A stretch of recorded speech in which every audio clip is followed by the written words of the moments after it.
ridho dengan ujian, ya orang beriman itulah kalau kuatnya imannya, ujian itu semuanya itu ujian sebetulnya.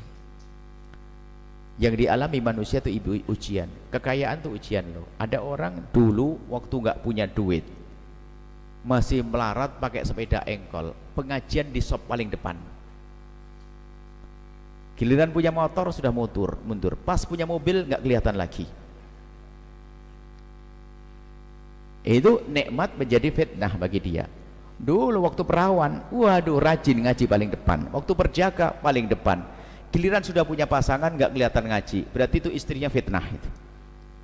Mestinya punya halal, punya hiburan spesial, semakin rajin dong ngaji, semakin dekat pada Allah.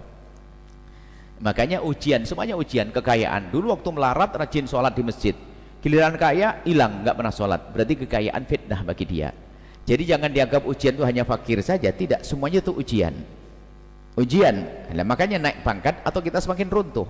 Ada orang diberi Allah kekayaan, ternyata semakin kaya semakin rajin beribadah, semakin banyak berderma, berarti lulus dia. Termasuk yang fakir, dia diuji dengan kefakiran, bukan semakin jauh pada Allah, semakin mendekat kepada Allah, berarti dia sukses. Jadi seperti itu semua ujian. Akan tapi kalau orang beriman mengerti setiap ujian itu pasti besok naik kelas, kan gitu. Semua naik kelas. Sehingga apa kata Nabi? Ajaban min amri ummati, mengherankan tentang urusan umatku. Inna amrahu kulhu khair, semua urusannya baik-baik. Umatku urusannya baik-baik semuanya. In asabathu sarra, kalau mendapatkan kebaikan, syakar, bersyukur, kana khairan lah. Kalau mendapatkan kebaikan dia bersyukur, maka baik bagi dia. Wa in asabathu dharra, kalau mendapatkan bencana ketidakbaikan, sabar, kemudian dia bersabar, kana khairan lahu, maka menjadi baik baginya. Bersyukur mengangkat derajatnya, bersabar mengangkat derajatnya. Enak. Sehingga kalau orang paham makna ini sederhana, bagaimana tidak ridho? Diuji oleh Allah sakit langsung husnudon. Semoga dengan ini aku diangkat derajatku, pahalaku, semoga menjadi kebaikan untuk anakku yang lagi sekolah di sana.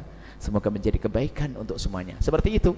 Jadi langsung hubungkan dengan Allah Subhanahu wa taala. Sehingga setelah itu dalam hal ujian tidak pernah menganggap itu adalah sebagai sesuatu yang menyakitkan.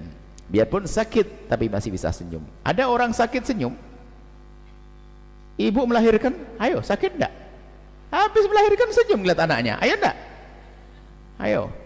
Jadi jangan dianggap enggak ada. Orang tuh kadang kita kurang cerdas. Sehingga kalau anak kecil wajar, tidak mengerti akibat nanti.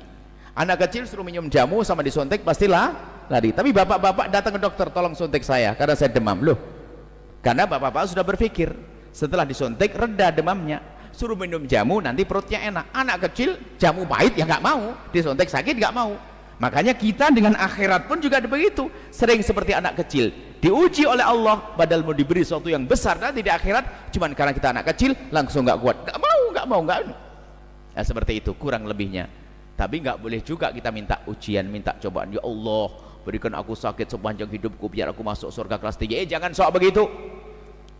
Nggak boleh, yang minta baik-baik saja. Ya Allah, angkat derajatku dengan rezeki yang melimpah, angkat derajatku dengan istri solehah, angkat derajatku dengan suami yang soleh. Jangan gara-gara dengar berita ada seorang wanita ahli surga, gara-gara setiap hari tempelengi oleh suaminya, ya Allah aku pengen kayak dia, mau? Ya nggak usah masuk surga yang enak. Nabi aja, Nabi Yusuf itu adalah ngomong, beliau mengatakan sijnu, dia mengatakan bahasanya di saat daripada aku harus melakukan itu, maka lebih baik aku masuk penjara. Masuk penjara beneran. Coba kalau seandainya panjatannya yang lain akan beri yang lainnya. Jadi jangan suka ngomong yang gak enak ya. Misalnya punya anak, misalnya punya duit banyak, nggak punya anak, atau sebaliknya nggak punya duit banyak tapi nggak punya anak. Lalu ngomong, ya Allah, daripada duit banyak begini nggak punya anak, mending punya anak biarpun melarat. Dikasih anak melarat beneran nyungsep, pusing nggak? Kalau ngomong, ya Allah, seperti kau mudahkan aku mendapatkan rezeki, tentu bagimu sangat mudah untuk memberikan kepadaku keturunan. Kan dia ngomong gitu, jangan ngomong jelek. Ya Allah, daripada tidak nikah sudahlah, yang penting perempuan, ya dikasih perempuan asal juga, yang minta yang baik dong. Biasanya orang marah itu, marah pada Allah. Ya Allah, yang penting, nah ini mulai marah pada Allah. Dengan Allah kok marah? Tetap mintalah kepada Allah, Rabbana atina fid dunya hasanah, minta yang baik. di dunia baik, di akhirat baik. Ini Setelah saja. Anda menyaksikan video ini, jangan lupa berselawat kepada baginda Nabi Muhammad sallallahu alaihi wa alihi wa sahbihi wasallam.